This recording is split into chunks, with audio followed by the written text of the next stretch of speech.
could just be like, yeah, man, I'm gonna go sign up for this game. I'm gonna sign up for this league game. Like, we gotta get into that mode where you gotta get people excited. Say, hey, you know, I play Morris runs because it's a part of my daily routine now. What you think about all these Clubhouse clones, bro? It's like a lot of them now. Well, as soon as Clubhouse came out, you have Spotify Green Room, you have Twitter Spaces. So you have like all of these Don't new LinkedIn iterations. have one? I think LinkedIn might have one. It's kind of like when stories came out, you know, Snapchat kind of. So I would say out of all the like thinking about just social media, right? Mm-hmm. First one was Black Planet, but first one was Friendster, right? Mm-hmm. And then the whole post and stuff. Mm-hmm. That was the most adoptable model, right? Having a feed and a post and stuff like that. Mm-hmm. But what I say in the history of social, like we break down the history of social media, I would have to say right now is the most copied. When I say that, I mean, What do you mean? What's TikTok, the most copied? Short form videos is the most copied. And then if you want to give credence to it, you got to go to Vine. They had a lot. They even had a lot before Vine. It was just before their time, right? Yeah. But like that short form and then that automatic plan. Mm-hmm.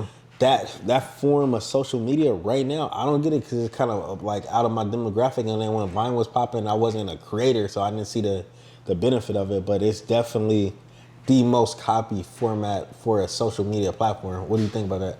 I think so. Well, I think it's the algorithm that's kind of like This is what's golden about it, right? What do I see, right? And you got to think too. Social media is a new concept, so the young kids that's adopting to TikTok now grew up with Facebook being the oldest social media platform. They don't even get on Facebook. Snapchat is old to them. So you got to think how when me and you know, social media came into play in high school.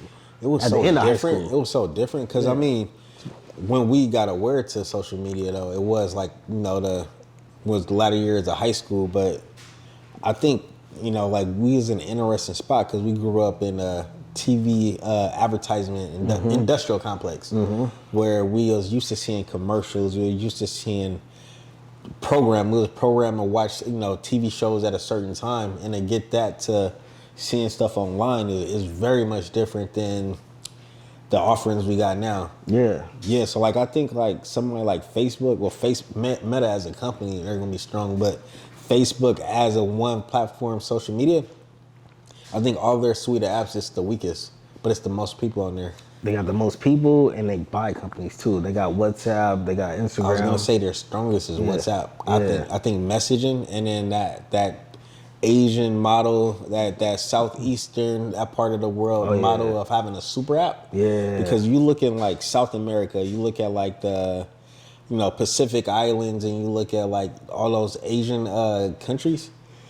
Your app, you could order food, you could live stream, you could, you know, tip a creator, you could do all that within one app. Yeah. So I think, I mean, that's another thing we're not talking about either. Like we're talking about like with TikTok, which is the biggest, but that's a Chinese company.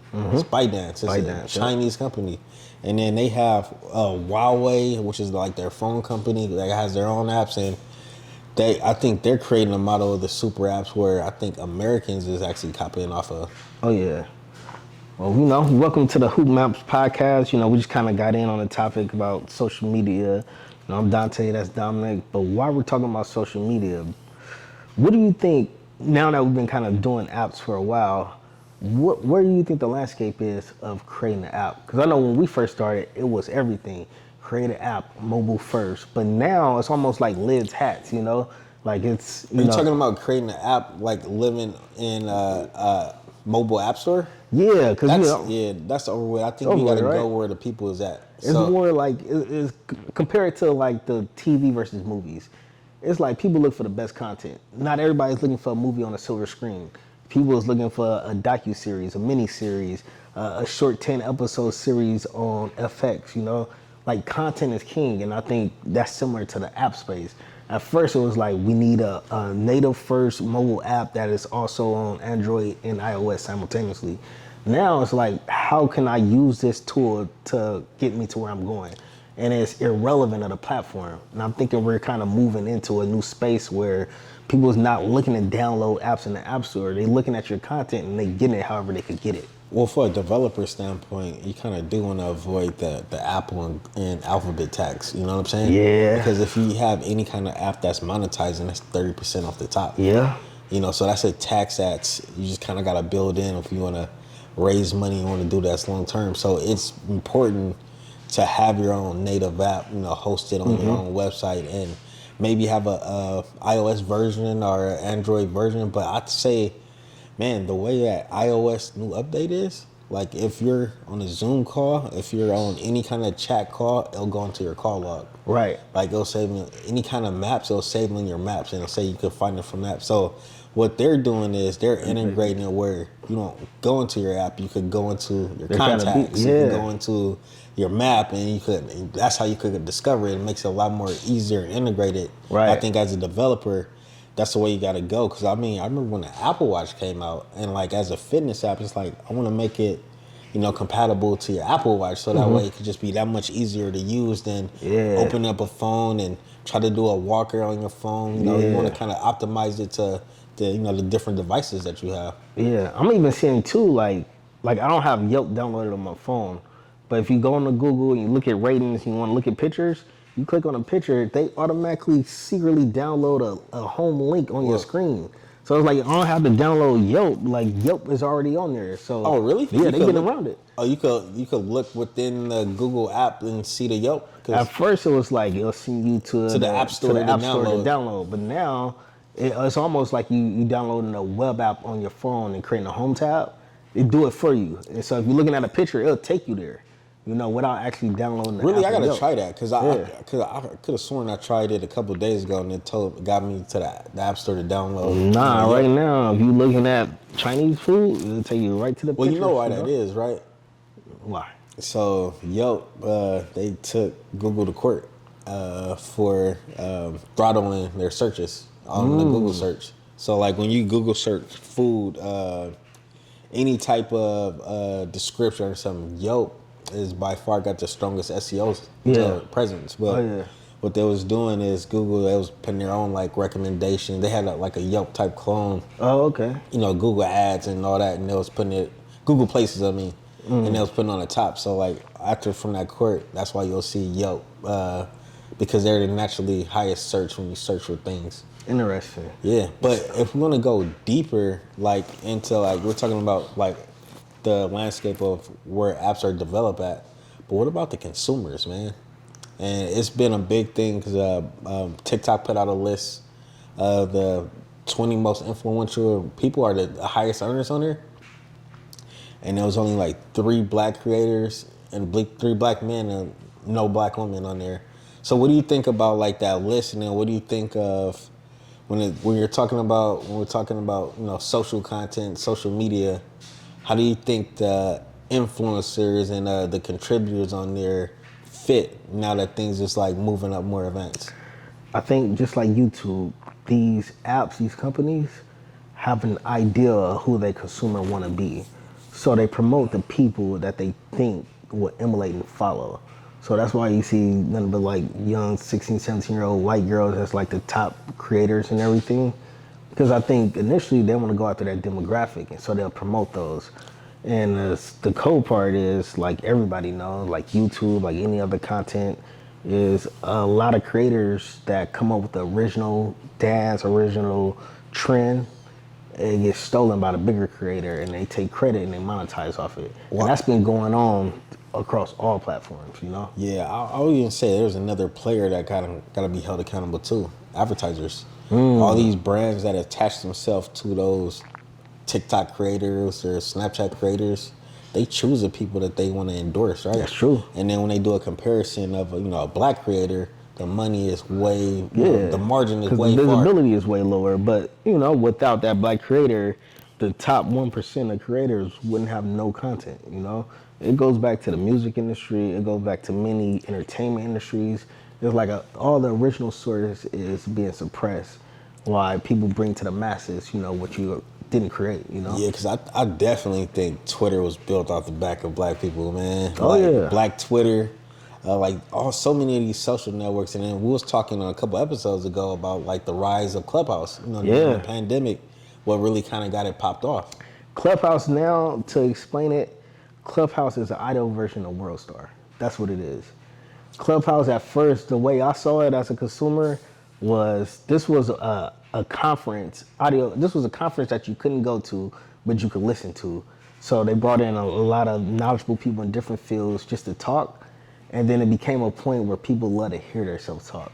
And that's kind of what it is right now. And now it kind of divvied over into the WorldStar era, where it's nothing but a whole bunch of older gangster dudes that's talking about what gangster is, and a whole bunch of people listen to it, because Clubhouse had its wave, nobody was listening to it. But right now, that little subgroup is trying to bring it back up, you know? Yeah, that's a wild spot right now from where it started to where it's at right now.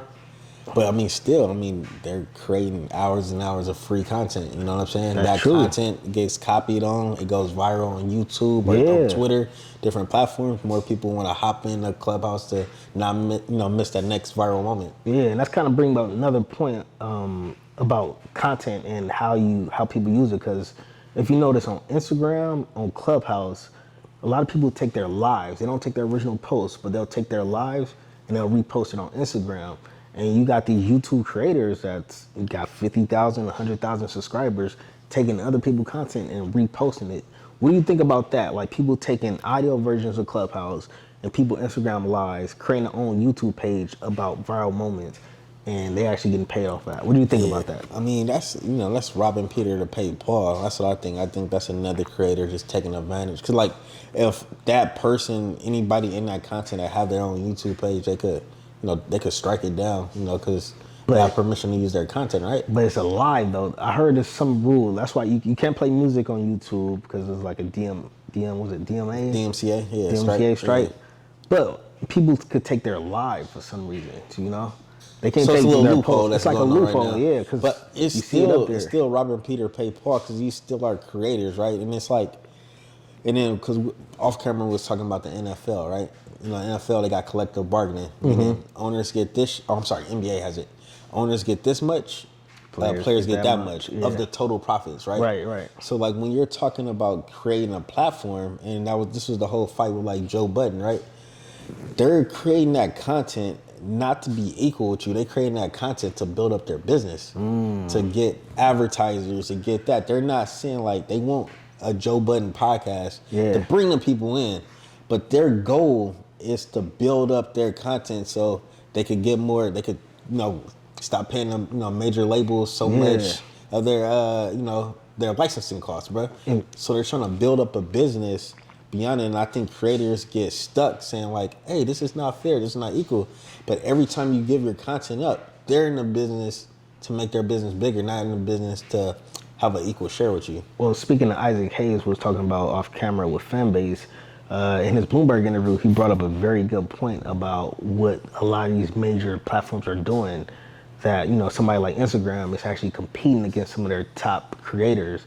That's why, like, me and you could post on our Instagram. We got like 1,000 followers, but only 200 people might see it. Not all 1,000 people will actually see your content. Right. Because if you got access to all 1,000 of your users and you could post and share whatever you want, then advertisers will go directly to you instead of going to the platform, which is kind of working against their business model. Yeah. So like what Dante is saying, like in pretty much in the social media realm, there's a term called throttling. There's other terms like shadow ban, but what throttling is it's kind of being like non-visible when you do your post. So that's why like a lot of celebrities, when they want to say something, they're like, oh wait, nobody on it. And then a good indicator on it is the amount of followers you have, and then when you go live, it says push this alert where everybody know that you're going live. But in reality, if my